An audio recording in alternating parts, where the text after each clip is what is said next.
Assalamu alaikum everyone. Welcome to another episode of Against the Odds and I'm your host Warda Kamar. As every weekly episode, आज के episode में भी जो हमारे guest हैं, he'll be talking about how he went against the odds and we'll welcome Mr. Mohammad Awais to our show जो कि undergrad हैं textile design major में from Institute for Art and Culture and he's working exceptionally well in his genre. So moving toward our guest, अस्सलाम वालेकुम मोहम्मद अवैस। वालेकुम अस्सलाम। कैसे? क्या हाल है आपका? अल्हम्दुलिल्लाह ठीक, आप सुनाएं? अल्लाह का शुक्र, बिल्कुल ठीक। कैसा लग रहा है अगेंस्ट द ऑड्स में आके आपको? बहुत अच्छा लग रहा है और ये है कि हमारे इंस्टीट्यूट का फर्स्ट ये प्रोग्राम है जिसके अंदर हम लोग आए हुए हैं, तो मुझे बहुत अच्छा लग रहा है। ज़बरदस्त। अच्छा, अगर हम ये देखें कि Mohammad Awais as a student या बचपन का टाइम कैसा था, तो आप क्या कहना चाहेंगे इसके बारे में?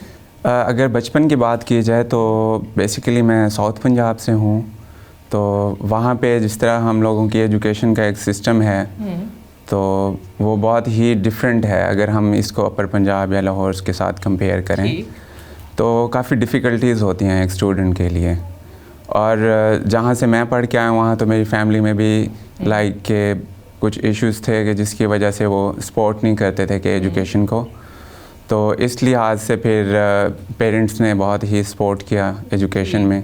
बचपन से ही हमने एक समझें कि स्ट्रगल की यहाँ तक आने के लिए। मतलब एजुकेशन के लिए स्ट्रगल थी फ्रॉम जी, बचपन से ही स्ट्रगल थी। मेरी वालदा ने बहुत मेहनत की हमारे ऊपर और उसके बाद फिर अभी तक अब सफ़र जारी है। ठीक, तो वो क्या ड्राइविंग फोर्स थी? देखें, जब सर्कमस्टांसेस इतने फेवरेबल नहीं ना होते तो फिर आपको बड़ी कोई मोटिवेशन चाहिए होती है to keep on on that specific path.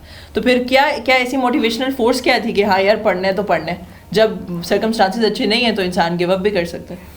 हाँ, ये एक फ़ेज़ होता है इंसान के लिए कि जब उसको सोसाइटी सपोर्ट नहीं कर पा रही होती तो फिर इंसान को ख़ुद ही इनिशिएटिव लेना होता है। तो इसमें यह था कि वालिदा ने इतना सपोर्ट किया, उन्होंने खुद मेहनत की, तो हमने उनको देखा कि अगर वो इतनी मेहनत कर रही हैं घर में तो हमें भी फिर पढ़ाई में कुछ अच्छा ही परफॉर्म करना चाहिए। तो अगर मैं इसको इस तरह डिराइव करूं कि जो सपोर्टिव फिगर था वो आपकी मदर का बहुत ज़्यादा था? जी, मेरी मदर का ही था सबसे ज़्यादा, उन्हीं की ही सपोर्ट थी। तो फर्दर उसके बाद फिर मेरी फैमिली में मेरे भाई पढ़ गए, सिस्टर्स भी उन्होंने भी तालीम हासिल कर ली, तो उनकी भी एक हमारे साथ सपोर्ट रही है हमेशा से। ठीक जी, ठीक। और अगर मैं ये कहूँ, क्योंकि आपने बताया कि बड़ा स्ट्रगलिंग फेज था, तो अगर मैं ये कहूँ कि कोई ऐसा बड़ा डिसहार्टनिंग मोमेंट या स्टूडेंट लाइफ में कभी होता है ना कि व्हेन यू लिटरली आपकी मोटिवेशन एंड लेवल पे बिल्कुल चली जाती है, तो ऐसा मोमेंट क्या था एज अ स्टूडेंट या करियर पर्सपेक्टिव से? अगर देखा जाए तो एजुकेशन सिस्टम में इतना डिफरेंस था कि हम लोग जब इंग्लिश मीडियम स्कूल में गए तो बहुत ही फ़र्क था। लाइक के एक होता है कि इंसान कहता है कि भाई अब मैं आगे नहीं जा सकता, तो ये एक था कि भाई उस सिस्टम के साथ रहते हुए ख़ुद को इम्प्रूव करने की कोशिश की हमेशा। और उसके अलावा फिर जब मैंने इंटरमीडिएट के लिए बाहर जाना था पढ़ने के लिए, क्योंकि हमारे विलेज के अंदर सिर्फ मैट्रिक तक ही एजुकेशन थी, तो उसके लिए भी एक बहुत बड़ा इशू खड़ा हो गया कि भाई इंटरमीडिएट करना है या सिर्फ इधर ही रुक जाना है। तो उसके लिए भी एक इनिशिएटिव लेना था कि मैंने एक और सिटी में जाके पढ़ना था। तो उसके लिए डेली मैं 25 किलोमीटर्स जाते हुए और वापस 25 किलोमीटर्स, तो उस वक्त इतनी एज नहीं होती बंदे की। तो फिर उसके लिए भी 2 साल मैंने स्ट्रगल की, वो पढ़ा, सारा इंटरमीडिएट मैंने कंप्लीट किया। तो उसके बाद फिर एक ये था कि मेरा आर्ट के साथ भी रिलेशन था, क्योंकि मैं 6th क्लास 7th क्लास से आर्ट के साथ थोड़ा सा मेरा एक क्लास में थोड़ा मुझे इंटरेस्ट डेवलप हुआ। हमारे एक बहुत ही अजीज़ टीचर हैं मिस्टर मोहम्मद असगर सियाल साहब, तो उनके साथ रहने से, वो कैलीग्राफी कर रहे थे, तो उनके साथ रहने से मैं बहुत ही इन चीज़ों में इन्वॉल्व हो गया, आर्ट की तरफ मैं आने लग गया। तो फिर मैंने वहाँ पे लोकली जो हमारे स्टूडियोज़ थे तो मैंने वहाँ जाना शुरू कर दिया, तो 2 से 3 साल मैं ये सारा करता रहा। तो फिर उसके बाद मुझे एक लाहौर बेस्ड आर्टिस्ट मिले, अख्तर तहसीन साहब, तो वो कैलीग्राफी कर रहे थे ऑन लेदर, और वो उनके पास डिफरेंट ख़त थे, ख़त कूफ़ी था, सुलस था, नस्तालीक था। तो फिर मैंने फ़र्दर ख़तों के अंदर भी सीखना शुरू कर दिया।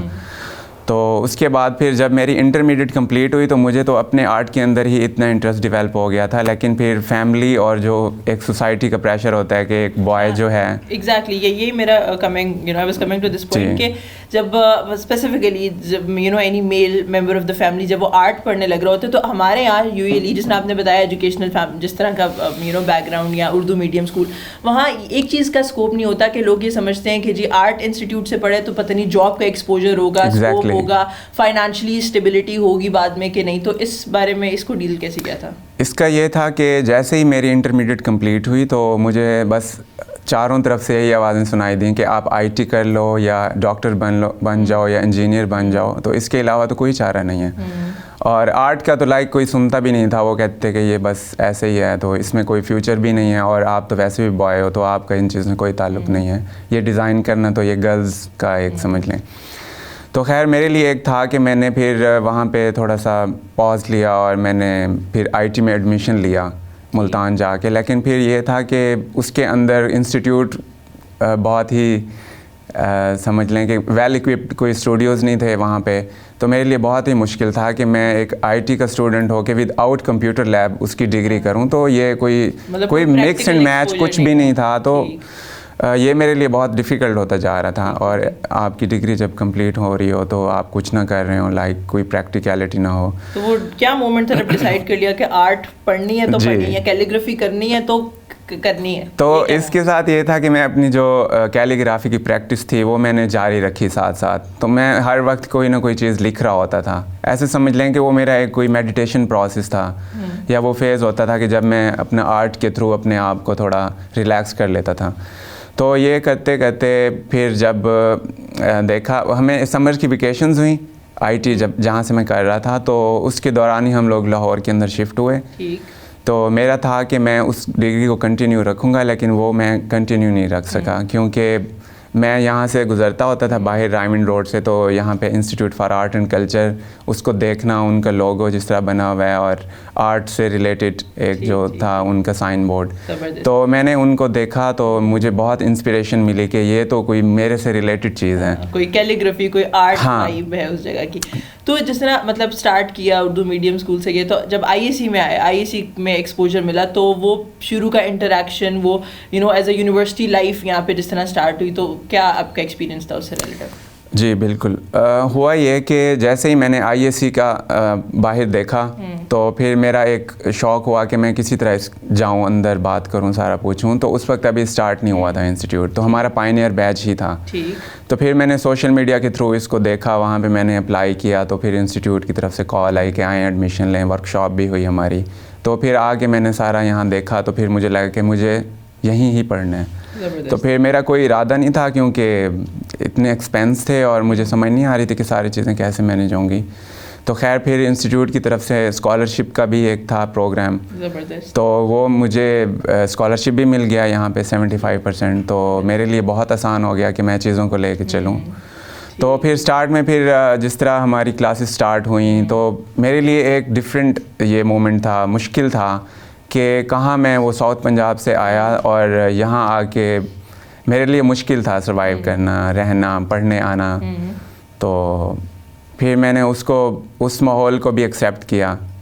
तो फिर मैंने दो कल्चर्स को ना मिक्स किया, लाइक कि मैंने अपने में भी रहना था और इस कल्चर के साथ रह के भी मैंने अपनी एजुकेशन कंप्लीट करनी थी। मैं एक बात अप्रिशिएट करना चाहूँगी कि आपने अब ये याद रखा कि अपनी रूट्स क्या हैं, अपनी साउथ पंजाब की रूट्स क्या हैं, फैमिली की रूट्स क्या हैं, बट ऑब्वियसली फिर उसके साथ एजुकेशनल एक्सपोजर भी आप उनको कलेक्टिवली आप इकट्ठा लेकर चले। exactly. तो अगर मैं ये पूछूं कि साउथ पंजाब वाले मोहम्मद अवैस और फिर आईएसी से ग्रेजुएट किया मोहम्मद अवैस ने, बीच में वो सेंस ऑफ अचीवमेंट, ज़ाहिर है इतनी स्ट्रगल बीच में आई है, moving to Lahore, leaving the home place, और फिर यहाँ आना, पढ़ना, फैमिली को साथ लेके आना, सपोर्ट सिस्टम अपना रखना, मोटिवेशन रखना, तो सेंस ऑफ अचीवमेंट कब फील हुई? कभी तो ऐसा मोमेंट आया होगा कि यू वुड बी लाइक हाँ वर्थ इट है, मेरी मेहनत वर्थ इट है? बिल्कुल हुआ ये कि जब मैंने अपनी एजुकेशन यहाँ स्टार्ट की तो शुरू में मुझे कुछ चीज़ें मुश्किल लग रही थी, लाइक कि बहुत फ़र्क था, मेरा कोई आर्ट का बैकग्राउंड नहीं था, सिर्फ मुझे शौक़ था और मैं अपनी तरफ से वो चीज़ें कर रहा था। तो हुआ ये कि स्टार्ट में मुझे कुछ चीज़ें टर्म्स वगैरह समझ नहीं आती थी आर्ट की, लेकिन वो साथ रहते रहते मैंने वो भी सीखी, सारा कुछ स्टार्ट से मैंने देखा। तो ये था कि मैं इतना ज़्यादा कोई परफॉर्म नहीं कर पा रहा था स्टार्ट में। ठीक। तो फिर जब मेरा फर्स्ट ईयर कंप्लीट हुआ तो उसके सेकंड ईयर में जब मेरा रिज़ल्ट आया तो थर्ड सेमेस्टर के अंदर मेरा रिज़ल्ट आया, जिससे मैं खुश हुआ कि हाँ वाकई मेरी ना इम्प्रूवमेंट हो रही है।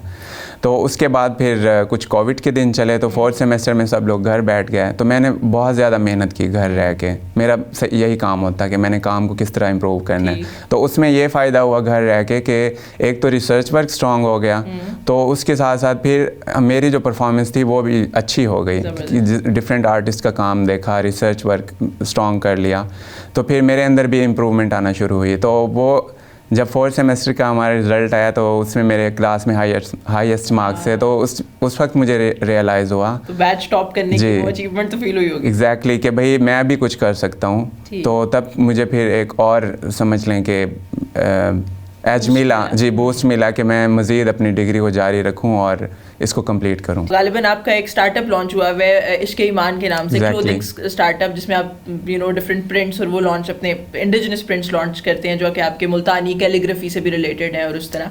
तो उसके बारे में कुछ बताना चाहेंगे? बिल्कुल जी, हमने अपना इश्क़े ईमान के नाम से एक ब्रांड भी स्टार्ट किया और वो ये इनिशिएटिव था कि जब हमारा फाइनल ईयर चल रहा था तो हमारे मिनी थीसिस का ही एक प्रोजेक्ट था, तो उसके साथ ही इंस्टीट्यूट की तरफ से एक इवेंट ऑर्गेनाइज़ किया गया था। तो उसके अंदर हमारे लिए भी एक अपॉर्चुनिटी थी कि आप अपना काम डिस्प्ले कर सकते हैं, फ़ैशन शो करा सकते हैं, जिस तरह भी आप उसको दिखाना चाहें। तो उसके अंदर फिर हम कुछ स्टूडेंट्स ने ये काम किया कि हमारा जो एक प्रोजेक्ट था मिनी थीसिस का, उसको हमने as a clothing brand introduce कराया और उसकी हमने प्रॉपर एक फ़ैशन शो कराया। इंस्टीट्यूट ने हमें उसके लिए सपोर्ट किया। तो उसके लिए फिर ये था कि चांसलर साहब का भी विज़िट था, तो उन्होंने फिर हमारा काम देखा, फिर उन्होंने हमारे साथ मीटिंग की, तो उन्होंने भी काफ़ी हमें अप्रिशिएट भी किया और हमें सपोर्ट किया कि फर्दर हम इस ब्रांड के लिए एग्जैक्टली। ठीक। तो वो साउथ पंजाब के अवैस की यहाँ तक की जर्नी हमने सुनी and honestly very we really respect the journey. और लेकिन अब क्योंकि there are a lot of students जो इस जर्नी में से गुजर रहे होते हैं, तो अगर आप एडवाइस करना चाहें कि जो इतनी कंपेटिटिव एनवायरनमेंट में है, तो आप क्या एडवाइस करेंगे?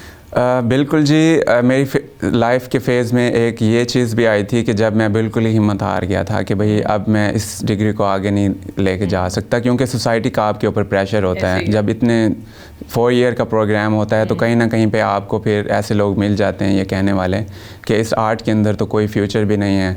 तो मैं तो वैसे भी कैलीग्राफी करता था, तो सब यही कहते थे कि कलम से लिखने वाला बंदा क्या ही कमा लेगा अपनी फैमिली के लिए। तो एक वो प्रेशर होता है, लेकिन मुझे ये बिलीव था कि मैं ये कर सकता हूँ और मैं इसी बिलीव के साथ आगे बढ़ता गया। कुछ मेरी लाइफ में कुछ फैमिली इश्यूज़ भी आए, लाइक के जब मुझे ये लगा कि मुझे अब क्विट कर देना चाहिए और मुझे यहाँ से मूव ऑन हो जाना चाहिए। तो खैर फिर मैं इसी चीज़ के साथ इसी जगह पे रुका रहा और मैंने अपने आप को ये समझा लिया कि भाई इस जगह से हिलना नहीं है, हटना नहीं है, इसी को ही कंप्लीट करना है। और वो जो एक फ़ेज़ होता है, जब तक आप किसी प्रॉब्लम को फेस नहीं करते तो तब तक आप उससे बाहर नहीं निकल सकते।